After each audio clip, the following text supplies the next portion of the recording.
अरे चुपचाप बैठला से कुछ न होए, अरे टुकुर टुकुर तकला से कुछ न होए।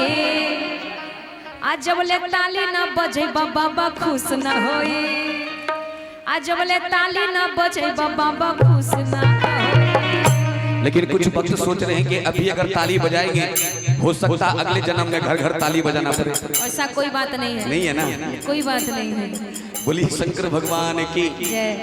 आइए इस सावन के महीना में एगो औरतिया अपना राजा जी से कहतारी कि ये राजा जी रउआ हमके गेरुआ साड़ी तो ला देनी, लेकिन खाली गेरुआ साड़ी से काम ना चली, हमके गाड़ी से देवघर घुमावे के पड़ी, ओहो में परधनमा के गाड़ी से जो नौका नौका मुखिया बनल बा हनु।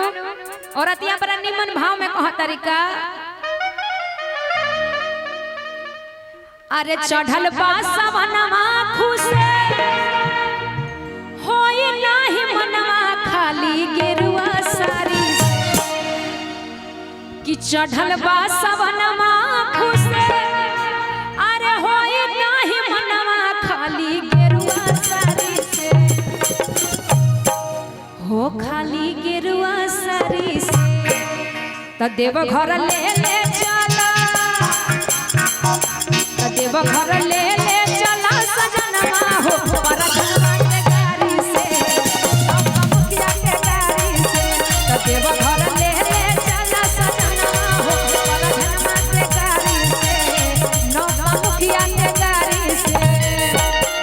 चढ़ल बा सवनमा खुश होई नाही मनवा खाली गेरुआ साड़ी से, चढ़ल बा सवनमा खुश होई नाही मनवा खाली गेरुआ साड़ी से, खाली गेरुआ साड़ी से।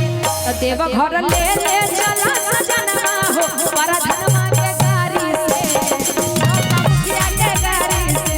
तो देवघर ले चला सजनवा हो परधनमा के गाड़ी से, नौका मुखिया के गाड़ी से।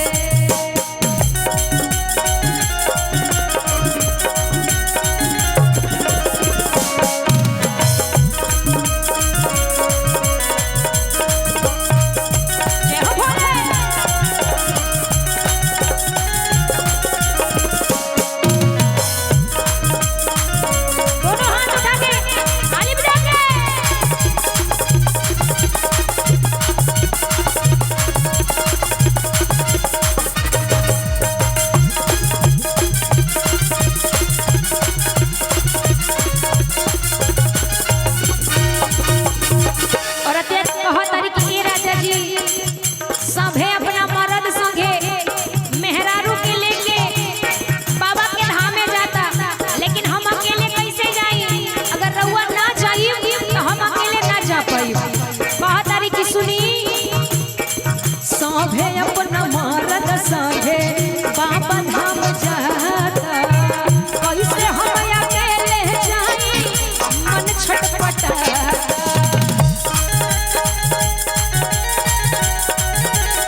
ऐसे नहीं, दोनों हाथ को उठाइए, एक हाथ ऊपर उठाइए और एक हाथ कमर पे रखिए।